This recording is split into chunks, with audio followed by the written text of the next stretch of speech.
یہ ایک بہت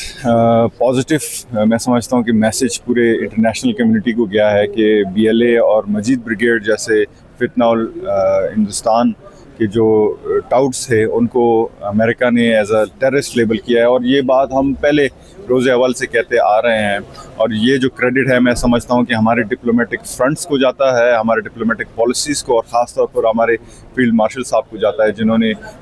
اسی شارٹ ٹرم میں اتنا کامیابی جو ہمارا جو کیس ہے، مقدمہ ہے، وہ انٹرنیشنل کمیونٹی اور امریکہ کے سامنے لڑا. اور میں سمجھتا ہوں کہ یہ ایک اہم پیش رفت ہوگی بلوچستان کے امن کی طرف، کیونکہ جب دہشت گردی جو ہے وہ ایک لعنت ہے، اور اس کے خلاف ہم جتنا بھی ٹھوس اقدامات لیں کم ہے، اور سب سے پہلا اقدام یہ ہے کہ ہم اس کے خلاف یکجا ہوں. تو لہٰذا یہ جو امریکن جو ڈیزگنیشن ہے جو ٹیررسٹ لیبل کی ہے، میں سمجھتا ہوں کہ یہ ایک انشاءاللہ پازیٹیو امیج جائے گا. مؤثر حکمت عملی اس پہ بنانے کا کہا جا رہا ہے، اور اس وقت چونکہ بلوچستان کی تمام ایریاز میں نیٹ ورک سروس معطل ہے، آج ایک دن باقی جشن آزادی میں، آپ کب تک دیکھ رہے ہیں کہ معاملات روٹین میں آئیں گے، وہاں کی جو نیٹ ورک ہے وہ کھل جائے گا اور لوگوں کو لیے تھوڑا سا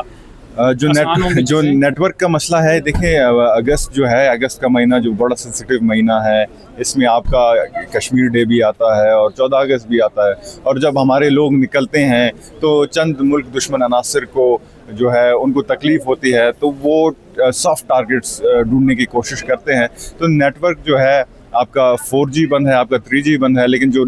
وہ ڈیٹا بند ہے، لیکن عام جو وائی فائی ہے وہ چل رہا ہے. تو ماضی میں یہ ہوا تھا کہ یہ جو دہشت گرد ہے، ان نیٹ ورک سے انہوں نے فائدہ اٹھایا تھا، اور سافٹ ٹارگٹ. تو انشاءاللہ تعالی ہم کوشش کر رہے ہیں، حکومت کوشش کر رہی ہے کہ جلد سے جلد نارملسی کی طرف آ جائے، تاکہ یہ جو ہم نہیں چاہتے کہ کوئی سافٹ ٹارگٹ ہو، کیونکہ سارے لوگ جشن آزادی منانے کے لیے روڈوں پہ نکلتے ہیں، ریلیاں کرتے ہیں، تو اس میں خدا نہ خاصا کچھ اونچ نیچ نہ ہو. جہاں تک بات ہے نارملسی کی، ہم انشاءاللہ تعالیٰ جو ہمارا اسمارٹ کنیکٹک اپروچ ہے اس کے تحت ہم بڑھ رہے ہیں کہ ہم جو